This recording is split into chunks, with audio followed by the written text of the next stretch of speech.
Donc je m'appelle François-Xavier Oxéda, ça fait 5 ans que je suis chez Blablacar. Je suis arrivé en tant que dev Android et il y a un petit peu moins de 2 ans, on m'a donné l'opportunité de rejoindre l'équipe qui allait s'occuper de la nouvelle API de Blablacar.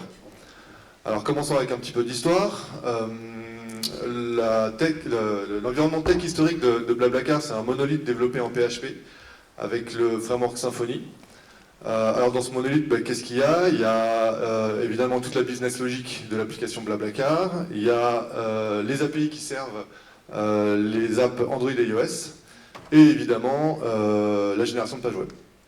Ce monolithe, on est à sa 3e version, donc en interne on l'appelle bêtement la V3. Voilà. Donc si jamais pendant ce talk je parle de la V3, je fais référence donc à ce monolithe. Et comme toute bonne boîte tech qui scale, notre objectif c'est de découper ce monolithe en plusieurs petits modules indépendants. Modules qu'on appellera au hasard services. Et qu'est-ce qui fait le lien entre ces services et le monde extérieur? C'est l'API, donc que nous on appelle le Edge. Alors le nom Edge, ça vient pas de nous. Du coup, on a même parlé d'API Gateway, mais nous en interne, on a déjà un truc qui s'appelle Gateway, donc on l'a pas appelé comme ça.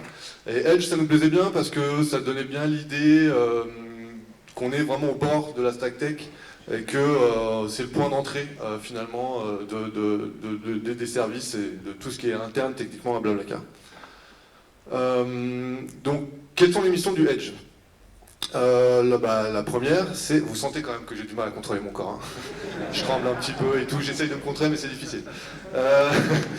La première, c'est la disponibilité.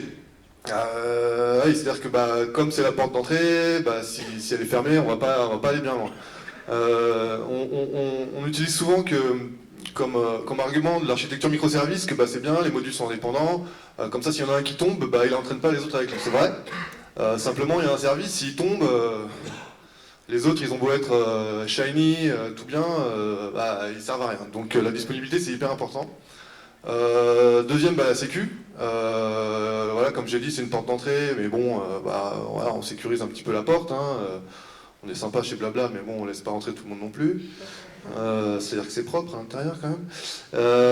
Ensuite, c'est fournir une API consistante. Alors je vais m'arrêter 2 secondes sur ce point-là. Je vais peut-être vous dire des trucs pendant ce talk qui vont vous paraître évidents, comme ce point-là. Mais l'année dernière, j'étais aux API Days, c'est un événement un peu comme ça qui est consacré que aux API, et j'étais assez étonné de voir aux différents talks auxquels j'ai assisté que les mecs ils insistaient vachement là-dessus. Ils étaient là, par contre les gars, consistantes les API, hein. Vous ne faites pas n'importe quoi, hein. C'est pas YOLO, pas rouge, bleu, à droite, et tout ça, non, c'est carré. Alors oui, évidemment, qu'est-ce qu'il nous fait? C'est à mon tour maintenant d'être là sur scène et de vous dire consistante les API les gars, c'est hyper important, hein. Parce que autant ça paraît évident et simple, mais c'est encore plus simple de rendre une API non consistante. Et une API non consistante, c'est même pas la peine d'en parler. Donc du coup ça c'est un point qui est hyper important sur lequel il faut être hyper rigoureux. Ensuite, la composition. Alors la composition, qu'est-ce que c'est? En fait, quand le Edge reçoit une requête d'une application cliente, il ne va pas forcément taper sur un seul service derrière. Il va potentiellement taper sur 2, voire 3 services. Un exemple, nous, la page de détail d'un trajet, on a un service qui fournit les informations. Alors il va fournir lieu de départ, lieu d'arrivée, date et heure de départ, plein d'autres informations. Par contre, les informations sur le driver, les passagers ou les véhicules, il les a pas. C'est pas dans son scope de responsabilité. Il va avoir des ID. Du coup, le Edge, ce qu'il va faire, c'est qu'il va requêter ce service-là, il va récupérer les informations du trajet, il va récupérer les ID, et il va taper sur le service user et sur le service véhicule, et il va composer la réponse qu'il va renvoyer aux applications. À ne pas confondre avec les règles business. Alors ça c'est un truc sur lequel vraiment on insiste, c'est pas de règles business dans le Edge. Nous notre produit il diffère pas mal en fonction de la locale, du profil utilisateur, si c'est un driver, si c'est un passager, en fonction de pas mal de petites règles business comme ça. Et il ne faut pas qu'elles soient dans l'Edge. Il ne faut pas avoir un if local, if quelque chose, then, alors ça c'est vraiment interdit et j'y reviendrai un petit peu plus tard. Dernière mission, c'est à fournir une bonne expérience de dev, et on en a pas mal parlé sur certains talks avant. Une bonne expérience de dev, alors ça ne se limite pas simplement au format de payload qu'on va designer, c'est aussi dans le code du Edge lui-même. Et pareil, j'y reviendrai. Alors, une petite présentation de l'équipe, voilà. Bon. C'est aussi pour vous montrer que bon, on n'est pas très nombreux. Voilà, les deux Thomas sont dans la salle, saurez-vous les retrouver. Parlons un petit peu de tech. Et en fait, non, je ne vais pas vous parler de tech. J'avais prévu de parler de la tech, mais en fait, si j'en parle, je risque de péter le temps en partie. Déjà, j'ai l'impression qu'il faut déjà que je me dépêche. Et en plus, j'allais vous en parler un petit peu en surface, et je pense que si on veut vraiment parler de la tech, du Edge, vraiment ce qu'il y a sous le capot, ça mériterait vraiment un talk à part entière. Donc, désolé si je déçois certains d'entre vous, mais il n'y aura pas de tech pendant ce talk, en tout cas pas en profondeur. Un mot sur la sécurité. Alors, comme j'ai dit, nous, c'est important la sécurité sur le Edge. On implémente l'OAuth2. Alors, on ne l'implémente pas non plus vraiment à la lettre. On a des grandes types un petit peu custom. Mais bon, voilà. Donc, en gros, ce qui se passe, c'est qu'on demande l'autente. L'application client récupère un token. Un token, c'est une chaîne de caractères. Et à chaque requête que l'app fait au Edge, la requête est accompagnée de ce token-là. Et le premier truc que le Edge fait, c'est qu'il prend ce token et qu'il va requêter un service qu'on appelle, nous, Security Auth, qui lui ne s'occupe que des tokens. Il crée des tokens, il valide des tokens, il rafraîchit les tokens, lui c'est token. Et du coup, le Edge dit, tiens, regarde, j'ai ce token-là, est-ce qu'on le connaît, ce mec-là? Et du coup, le Security Auth, il regarde, et puis il dit, ouais, c'est bon, lui, c'est Michel, c'est un pote, tu peux y aller, il n'y a pas de souci. Et du coup, si c'est OK, après, le Edge peut continuer à faire la requête chez les services et renvoyer la réponse. Évidemment, si Security Auth renvoie, non, ce mec-là, je ne le connais pas, c'est chelou, et ben, le Edge renvoie une 401 et on s'arrête là, et l'application réagit en fonction. On a aussi deux outils, Datadome pour la bot protection et Screen pour plus la sécu au niveau applicatif. Si vous avez des questions sur ces deux applications ou deux outils, je vous invite plutôt à les poser à Jérémy, qui fait un Lightning un petit peu plus tard. Lui, il aura sûrement les réponses un petit peu plus pertinentes que moi. C'est notre grand marabout de la sécu chez Blabla, donc voilà. Tiens, Jérém, le bus, tu le vois. Un mot sur le monitoring. Donc nous, on utilise New Relic. On utilise aussi un petit peu Prometheus associé de Grafana, mais je dois avouer que ces derniers temps, ça a été vraiment plus New Relic qu'on a utilisé.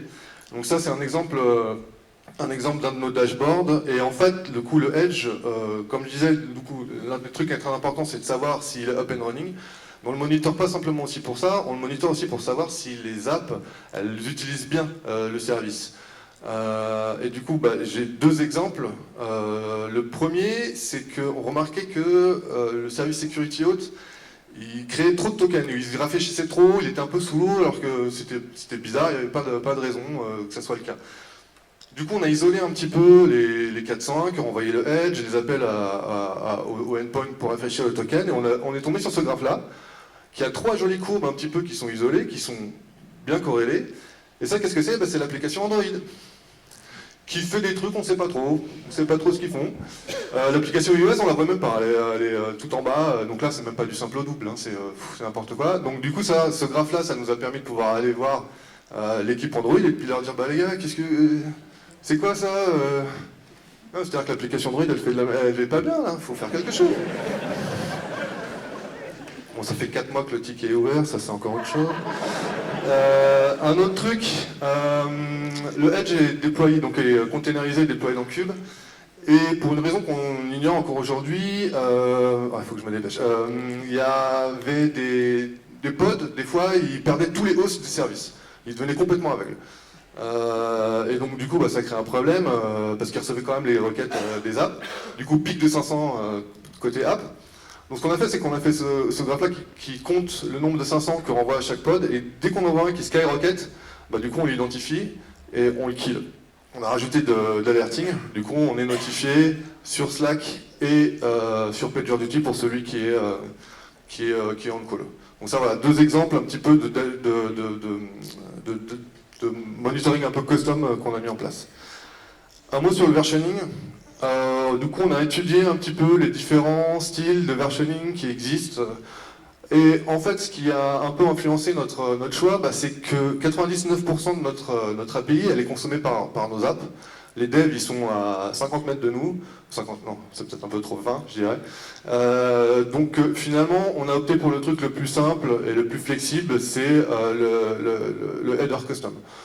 Du coup, par endpoint, s'il y a un endpoint à plusieurs versions, il y a un header custom qui est associé si on veut taper sur une version 2, 1, 2, 3, sur ce qu'on veut. Ok, du coup, un mot sur les règles business. Donc là, comme j'ai dit tout à l'heure, nous, on ne veut pas de règles de business rules, de règles business dans le Edge. Et ça, c'est un truc sur lequel on veut tenir. C'est important pour nous. Mais quand je dis on veut tenir, attention, il faut tenir parce qu'il y a de la houle. Moi, je me souviens des réunions où j'arrivais dans la salle, il y avait deux dev front, deux dev back qui étaient déjà là, qui me disaient viens FX, viens, assis-toi, ça va bien se passer. Tiens, regarde le if là, tu le vois là? Ouais, allez. Et moi je dis non, je veux pas, arrêtez, laissez-moi tranquille. Et tu parles, à chaque fois je sortais et je me faisais avoir, et il y avait la belle règle business qu'il fallait dans le Edge. Et je sortais de ces réunions-là, j'étais démoralisé, j'avais pas l'impression de faire bien mon travail. D'ailleurs, à l'époque, c'était Sylvain, mon manager, qui je crois est dans la salle, il me voyait en one-one après, il fait alors FX, comment ça va? Bah, je suis une merde, voilà comment ça va, qu'est-ce que tu veux que je te dise? Donc c'était assez dur.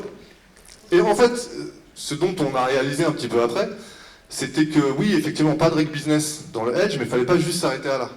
Il fallait aussi un peu accompagner les backs et les fronts. Tout à l'heure, dans un talk, j'ai entendu les backs et les fronts, ils s'entendent pas très bien. Et en fait, le Edge, il est un petit peu au milieu de ces deux univers. Et du coup, c'était important, naturellement, alors en tout cas, chez Blabla, c'est pas une préco, c'est que chez nous, ça s'est un petit peu fait comme ça naturellement, c'est qu'il fallait qu'en fait, on apporte une sorte de rôle de médiateur. Et qu'on lance un petit peu les discussions sur, bon, alors ce truc-là, est-ce que ça devrait plutôt aller là, plutôt aller là Et alors bon, je dois vous avouer qu'effectivement, là, il faut sortir un petit peu quelques soft skills du chapeau, hein, parce que les discussions avec certains devs, on les connaît, les petites princesses, tout ça, enfin bref. Donc des fois, les conversations, elles tombaient sur, non, nous en ce moment, on bosse là-dessus, c'est notre scope, ce truc-là, il n'a rien à voir.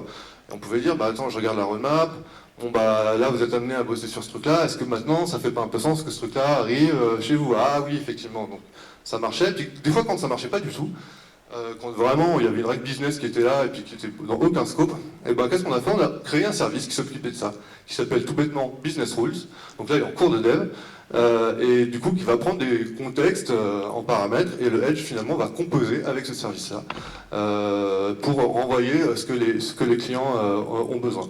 Et ces conversations-là, on a encore eu pas plus tard que hier, savoir où est la logique, donc ça c'est très important. Et finalement, nous, en tant qu'Edge, c'est important qu'on soit présent pour un petit peu fluidifier les conversations. Du coup, non, finalement c'est pas mal, je suis pas mal dans les temps, je suis un petit peu... Bon, bref. Finalement, 3 points sur les trucs qu'on faisait, qu'on croyait qu'étaient bien, mais qu'en fait n'étaient pas terribles. Le premier truc, c'était qu'on pensait qu'on allait faire les endpoints à la demande.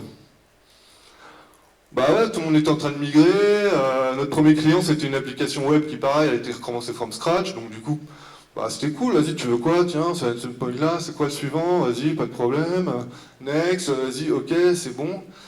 Et finalement, quand les apps mobiles ont décidé de migrer sur le Edge, donc nous on était contents, vas-y, et tout, ils ont regardé, ils fait, non mais les gars, vous avez que 3 endpoints là? Qu'est-ce que vous voulez qu'on fasse avec 3 endpoints? On a une app entière en prod, qu'est-ce que vous voulez qu'on fasse? Alors merde, oui, effectivement, alors qu'est-ce qu'on fait? Et le premier truc en fait qu'il fallait faire, et vraiment là pour le coup c'est une préco si jamais vous avez le projet de bosser sur un service comme ça, une fois que les fondations tech sont là, que tout est bien, que vous êtes amené à faire votre premier endpoint, c'est faire un passe-plat vers la V3. C'est vraiment le truc qu'il aurait fallu faire. Alors ça paraît logique, mais je vous avais prévenu, je vais vous dire des trucs qui sont évidents. Mais en fait, on l'a fait un peu après.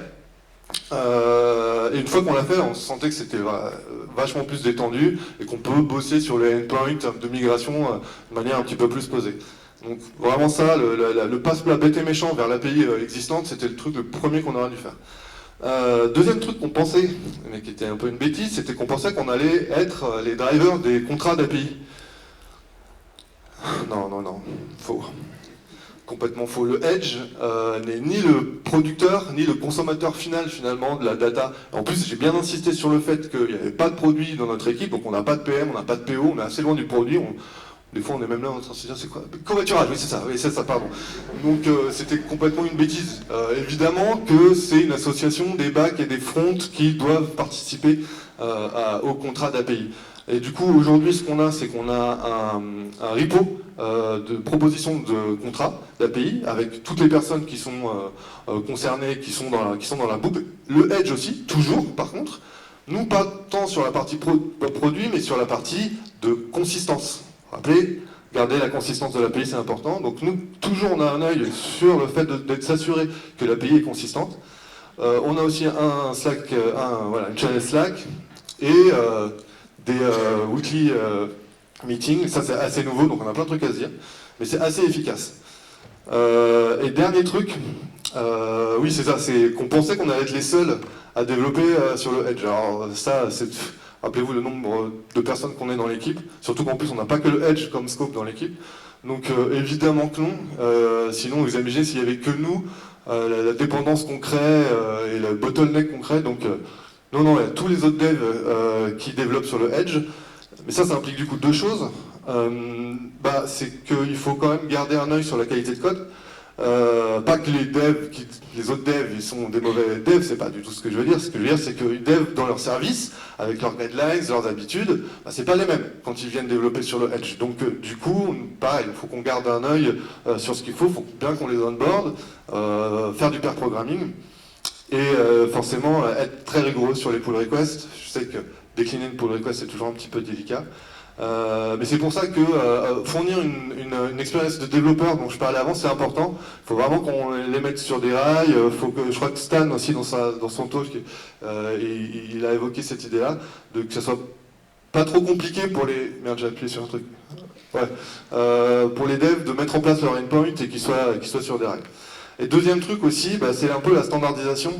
Encore une fois, les devs qui viennent développer sur le Edge, ils connaissent pas autant l'app que nous. Donc du coup, il faut s'assurer qu'il n'y ait pas de la redondance de code, qu'il n'y ait pas une méthode statique qui fait un truc et qui est écrit 3 fois.